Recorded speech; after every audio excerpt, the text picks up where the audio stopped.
Neat. So yesterday, Daniel, you commented that you had a related issue that you wanted to cover together.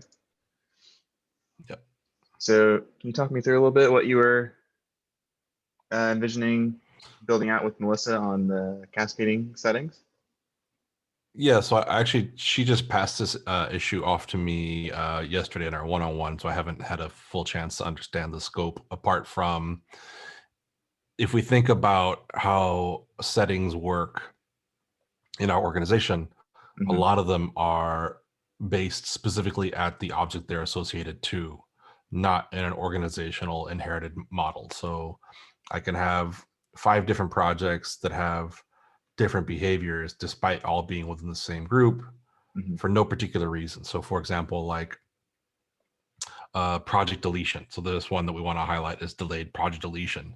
So I, as a group owner or maintainer of content within my group, I should be able to remove or delete projects or assign a behavior that's standard across all of my projects within my group. So if I wanted to say, for example, I know I'm going to automatically delete a project, I don't need them to sit in a delayed status for an X amount of time. Or I can say, I want that protection across all my groups, despite what somebody who is the project maintainer within that level. So that would ensure certain sort of safety or protections. And so this sort of thinking can be applied to any number of things that hasn't been done. And so when you said that, or when she told me that y'all had something going on similar to this, I was like, okay, well, perhaps we should think about other things or architecture, fundamental architecture within the platform that controls or maintains this sort of inherited settings or inherited features that need to be cascading or exist across an organization, not just at the specific object level. Yeah, that makes sense. Yeah, the issue that you commented on for us was the one where we were essentially creating an avenue for an administrator or a group owner to push down their push rules onto their groups, or sorry, their projects that have already existed. At least with push rules, when you have defined them and configured them at the group level, they will be inherited if it's a new project, but the old ones don't inherit it. That probably is to prevent some things from breaking. I don't know exactly what all those edge cases might be, but I assume people have their workflows and they might not want to force those settings on everyone. But we had heard from a number of compliance customers that they were having to go into each project, compare and contrast, set, and then move on to the next one and do it over and over and over and over again, which could be very cumbersome for a large team. So our thought was, let's start something pretty small by just giving them an opportunity to see which ones are using different settings and then see how they would want to move from there in terms of enforcing that. But what were you envisioning doing for the delayed project setting? I know from my experience, I believe when it's set at the group level, existing projects will inherit it. But if there is a subgroup, so if it's like group has it set, but then there's a subgroup that doesn't have it set, then the project will not have it set for a delayed deletion. I think that's the case. Right. And so I think the idea being is that that it would just kind of force it from the top down and not have that sort of flexibility or freedom at that point. So if you want to enable the flexibility, you then would disable that at the primary level at the group by saying allow people to do whatever they want at the object level. And then at the top level, you could just say, this is the default behavior and enforce it across the entire organization. So it's one point of contact where the admin would make that determination if they need that flexibility or not. And if not, then the flexibility is open to whatever they want to do. And that's sort of the kind of initial rough draft thought of it, which makes tons of sense. It's like, okay, well, yeah, why hasn't it been this way before, where you have one simple toggle, so to speak, or a setting that says enforce this globally or do not and allow enforcement locally. Yeah, I think one way we were considering helping these administrators specify the granularity of who they want to inherit these settings was by continuing to evolve the compliance frameworks. So there's an issue to introduce the ability to mark a compliance framework as open or customizable versus a regulated one. And then I think the theory that we want to introduce over time is if it's a regulated compliance framework, you can force the projects that have that association to inherit its parent settings when it's not something that's normally inherited. So this would be a great example of like push rules or delay deletion if it's like buried within a subgroup. So I think that was what we were envisioning. We're just kind of a ways off from getting to the point where we're able to specify these are the things that you can perpetuate down that aren't happening today. Yeah, I'm looking at it like as the idea of how can we do this, I guess, and the idea of an MVC. And I think just from my initial like first thoughts of this, by doing this sort of top level admin toggle, you give that admin the flexibility to do that, but you don't change anything underneath it, because underneath it nothing changes except for the restriction. Whereas if somebody tries to do something that's in the restriction, they'll receive a message, or they won't have access to the visibility that says they can do that thing, right? And so this is where I'm trying to think about it more higher level and not just specifically about deleting something, deleting a project or a push rule. Yeah, I don't know. What do you think about like for the MVC, or how we could try that as a first attempt on doing something like this? Yeah, it reminds me a lot of what I think Libor's been working on with the Jira integrations. I think that's at the group level. I'm digging through my GDK right now to see if I can see if it's surfaced yet into the code base or if it's still an idea in design. Yeah, let me pull this up real quick. So the way they introduced their MVC for inheritance was they have this little toggle here essentially where you can say, okay, default settings are inherited from the instance level, but we want to use custom settings. So you're basically saying we're going to divert from what has been set, or you can go back to using whatever set at your instance level and it locks everything down. So they give the approach of we're going to box you in, but if you want to unbox yourself, you can. So yeah, I'm looking at this and I think, okay, this might have security concerns where if someone not at the admin level says, oh, I want to change this because it's my project, I want to do this the way I want. I was like, well, no, you're part of the organization, or this project is part of the organization. It needs to maintain compliance standards. It has to maintain backup security, redundancy to make sure things are protected. And so this looks like too much flexibility, unless I'm not understanding or misinterpreting where this exists. So it's like at the group level setting, right? Yeah, this is at the group level. And I think you're right. That's a tricky thing about the inheritance with settings and like enforcing things is some things inherently are not something that we really are so tied to in terms of security and compliance. Like giving teams the flexibility to customize their Jira, that's probably necessary. Like not every project's going to use the same Jira project. But like you said, like enforcing a soft delay, that might be something that the whole company wants to have. And they don't want to give them the option to opt out of it. They just like, no, we really do want to be able to get a waiting period before people delete stuff for whatever reason. Or even more specifically, like merge request approvals. That would be another area where they're just like, no, like we're going to require all merge requests not have the author approve their own merge requests. Across the whole company, we're not going to allow that.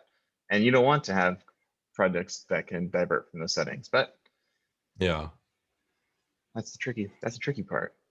I think what's useful though is it seems like we have a couple ideas that are in motion, and we can use these as ways to educate how we want to refer other settings in their direction forward. Yeah, that's sort of what I was thinking, is that so we have a way to, for example, this Jira method And then I think if we do like a categorization, or if we think about what settings or features are actual security concerns versus like, it doesn't really matter what the project level does if they do that. Like, I just using an example, like renaming it. I don't Yep. think there's a strong change or reason to restrict something, but that's something we can definitely get feedback on, right? So like, say, what are the top 5 things that should be 100% locked down? What are the top 5 things that are you totally don't care about at whatever object level? And so we can use that as a proposal by saying these will be the primary settings that are enforced globally by this new feature, and push rules, project deletion, the 5 things that people are most concerned about. And we can actually do like a simple survey on that, like, just send out an email for research saying, hey, you're a sysadmin, you're a group owner, what do you want whenever you think about secure settings that should exist inherited across your organization, or settings that you don't care about? So perhaps we can come up with like a little research proposal with Anna to try and come up with a mailer for that, because I don't think we need real like interaction. I mean, honestly, like our top 5.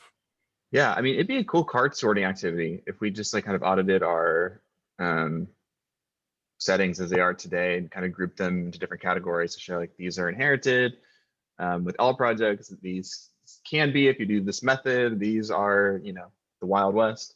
Auto DevOps is another example where they have their version of inheritance where it's telling you where it's coming from, and then you can checkbox it and say we want projects to default to this thing. So, there's just a bunch of different examples out there. Yeah.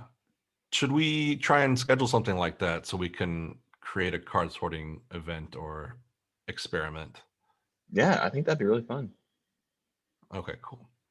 I don't know who else we would want to include, like perhaps Libor in regards to this Jira work, or Hayana was doing something with the settings in total. Yeah, Michael Lee's taking over a lot of the restructuring of the settings layout. Perhaps we should chat with him. Yeah, he could be interested. And then I don't remember who's in charge of auto DevOps. I'm blanking now, but yeah, somebody I want to say Nadia, but I could be wrong. Yeah, Vithika. Yeah, I can't remember exactly who's does the auto DevOps portion, but yeah, we could just kind of bebop around. Obviously, we can just share it in the UX co-working space. I'm sure they would speak up for themselves, and yeah, we could just kind of get started on Miro or something. Just the areas that we already have off the top of our heads. Like I can think of all the ones that compliance is concerned about, like protected branches, merge request approvals, push rules, and I could categorize the ones that I know and be like, what else you guys got? Yeah, that might be a good way to do it. Let's grab a mural board and just put it in the co-working channel and just say, hey, we'd like your feedback on top 5 settings you think are not important or are important for group level inheritance. Okay. Yeah, that sounds good. Cool. So did you have any feedback in terms of thoughts on the direction compliance was taking with our proposal? The button to recursively apply the push rules. Yeah.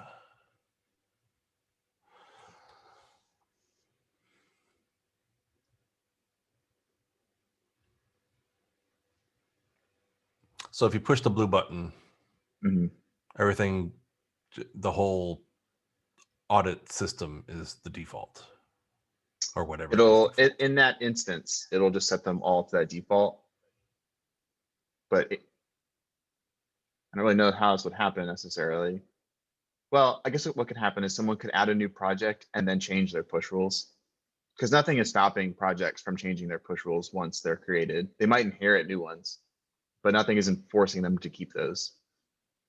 So this is more of like an opportunity to keep an eye on projects and see, are they not? Because in this example, they might not care about GigaNet's push rules. They really might not. They might only care about the ones that they put compliance frameworks on. That's our assumption.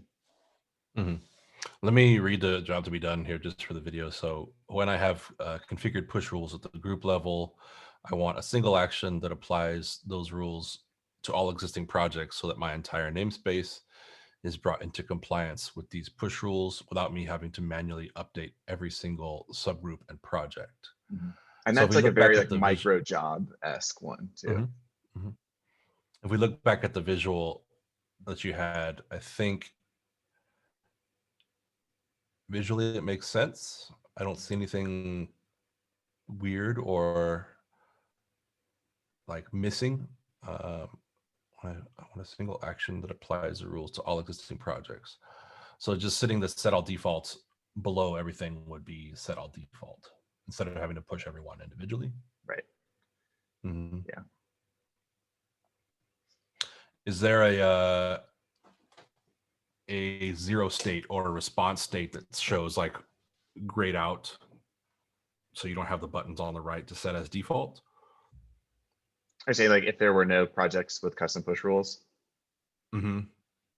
Yes, I like think perhaps I did. like a varied state where like you see the ones below that have like some change or something, and it says when you set this default, all these will then change or something. I don't think anything like that. I mean, I have like if there were no projects with custom push rules. But yeah, it's basically if, sorry, it keeps jumping to the comment. So it scrolls down. Okay. Nope.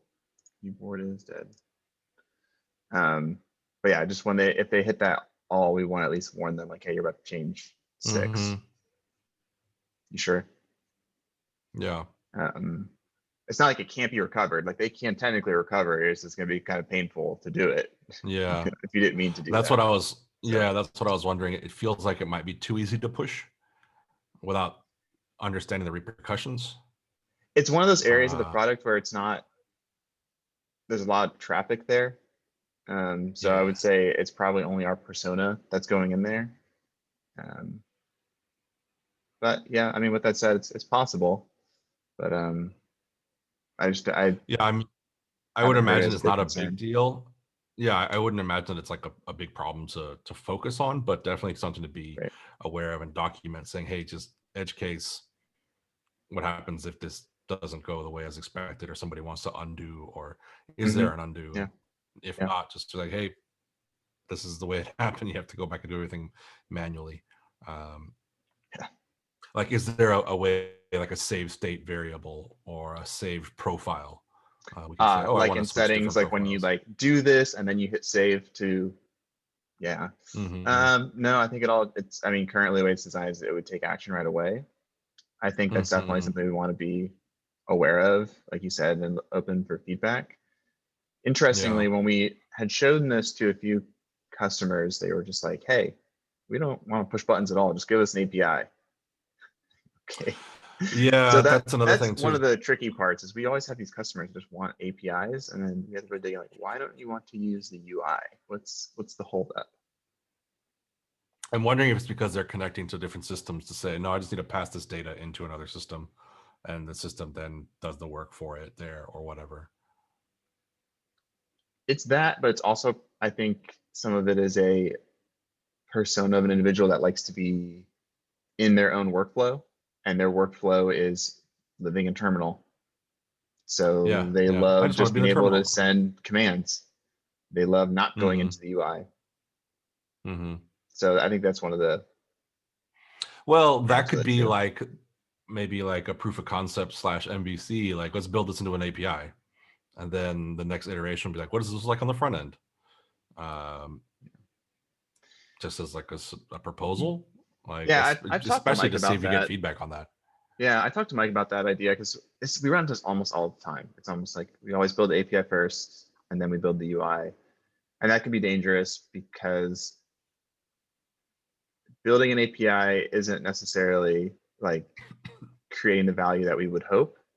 It's kind of like a stopover. It's almost like solving for the wrong problems at times. So what Mike's challenged me to do is because it's no longer ask a dashboard. More like why. Yeah. But he's like, just ask more whys. Like try and figure out if they want API, why do they want API? What is the intent? What are they Maybe that's avoiding? also like a fracturing of the persona too, right? Could be. Yeah. Perhaps the persona needs to be more refined by saying persona A is this terminal user who just does specific work within terminal, whereas persona B really needs that dashboard because they don't work in the persona. They just need to see everything in a visual, easy to digest manner. And so, Yeah, I think right. that's true. I do think there's a variety of people that serve this Cameron, the compliance manager role, because it is a Mhm. bit of a hybrid.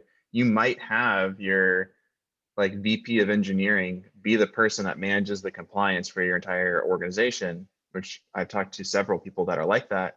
And they're not like writing code every day. So they do want to use GitLab to drive those actions. But then you might just have your lead senior engineer being the person, and they're as much responsible for compliance as they are for shipping code. And Yeah. they just love living in their Just more workflow. comfortable. Yep. Yep. Yeah. So I guess that's also Well, the danger of that's listening to one more than the other too. well, and again, that's we have to do like inventory or research of understanding what that Right. scope or what that percentage is, right? Do we Right. have 90% of our users are the CTO or Mhm. just doing the legal compliance work, and then you have like Right. 10% or 1% just doing the everything from the command line, or vice versa. Hmm. Hmm. We need to find those numbers. I know Anna was doing another research study right now. I don't know if she had one specific for compliance or for this persona. I don't believe so. Okay. Cool. But yeah, I still think our proposal here is small enough that we'll get some useful learning out of it. If it's hot Hmm. garbage, we'll delete it. And if it's useful, then we have something else to build off of. Yeah. And just to remind myself, this is going to be at the group level and it will work Yeah. at every subgroup and project. Yeah. Okay. So at least the way that I Those are had all envisioned it, I projects. mean, backend might tell me I'm totally off my rocker here, but like this would be an example of like, hey, there's a subgroup with a project underneath it. We can see that. Hmm. We know that they're different. Hmm. So Cool. yeah, we'll see. Yeah, I mean, this particular use case makes total sense. Cool. I'm not seeing All any right. faults. I'm positive there are faults, but it's easier sometimes to find them out by building something pretty small, and figuring it out. Yeah, for sure. Um, this is definitely one of those cases. I saw a really great conversation yesterday with Sid on iterations, and they were talking about um, this feature they'd introduced into like the merge request page where you can expand and collapse sections of changes. And they had just like gone in, replaced certain things, and then they learned that it wasn't easy to tell the difference between a user having hidden and collapsed something versus the system having collapsed something. And so they had to follow up with something so that you could differentiate if the system collapsed it or if the user had collapsed it once you open the page. So That's an it's just a great odd example of like, situation.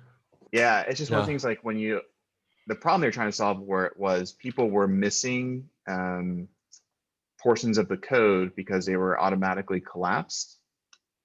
So then they Mm, added a section to be like, hey, there's hidden code here. And then users came back and said, you've now increased the page size a lot by adding this to every single file that has hidden stuff that we've already collapsed ourselves. So, hmm. okay, great. This is one of the situations where we want to learn how users want to interact with the data to better Yeah. inform what we do next, because all we can really do is assume what they want. Yeah, for sure. Sweet. Well, thanks for the chat, Daniel. Enjoy your No, lunch. thank you. Take it easy. Thanks again. Absolutely. See Bye. ya.